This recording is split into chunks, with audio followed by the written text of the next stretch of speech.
We're here at the climate camp with Jonathan Essex, who's going to tell us a bit about how he's been experiencing the whole thing. Jonathan, what's it been like? It's been excellent. I came here on Tuesday night. It's been a bit damp, has to be said, but staying in a community, experiencing what it is to live without a computer for a couple of days. It's been a revelation. What's the main thing that you think would be a success getting out of this camp? I think it's important to bring climate change home to people, because people think about global warming, it's a problem out there, it's someone else's problem. But what we've done here, by setting up right underneath Heathrow, where they're building a new runway, and it's actually going to, the runway would destroy the village of Sipson. So it's linked both here and to global issues in the future. So it's really bringing the issue home to people, I think. So this is as much about the runway as it is about awareness for climate change? Yes.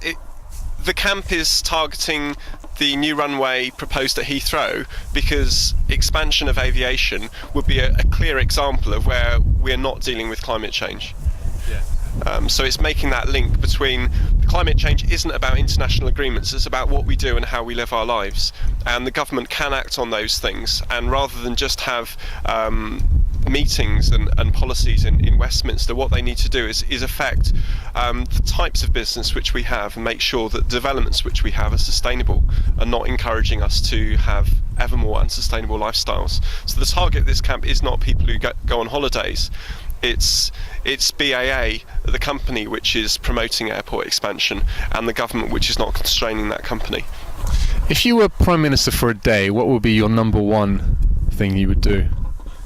I would suggest what we need is a global agreement on climate change, but that should not just be hot air, that we need the policies, the legislation in place, that people locally can get together and do different things in different places to create a positive way of being. Climate change isn't really about carbon, it's about what lifestyles we choose.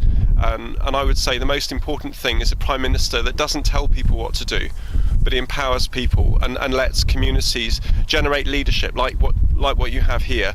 This isn't one camp organised top down, this is a series of communities from London, from the South Coast, from Scotland, who've all coordinated themselves together and organised kitchen facilities, grey water recycling for the food. For the washing up. So when you've done the washing up, then all the water can be filtered and taken care of. So I think what we need to do is to provide an opportunity that everyone believes that they can take a part and move from a politics which is top down to one where everyone is truly participating. That's brilliant. And how would you describe the mood in the camp? The mood is positive. And people are here to learn as well. There's a series of workshops going right the way through till the weekend. 6 at any one time on different topics, and people really are engaging in that. Fantastic. What do you think the direct action is going to bring? The direct action is not directly related to the camp. For example, this morning there were independent actions, maybe inspired by the camp, certainly in support of what the camp's aimed by, which have blockaded Farnborough, Biggin Hill and North Holt airports.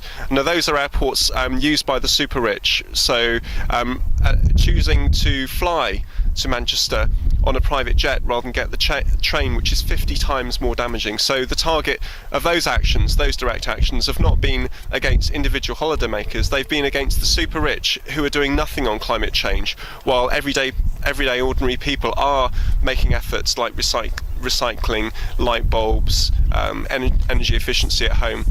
The government needs to do more, but also efforts need to be made by the rich people in our society. Now, you're familiar with Green Voice. What do you think of the idea of Green Voice? I think it's very important to take people from the idea that climate change is a debate to something which you can actually campaign and have actions on.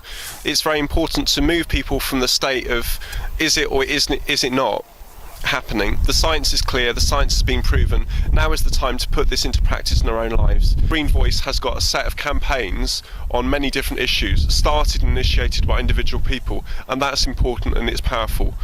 What we need to do is to combine those campaigns so it links to a better future and a new way of being. Fantastic. Thanks a lot. Thank you.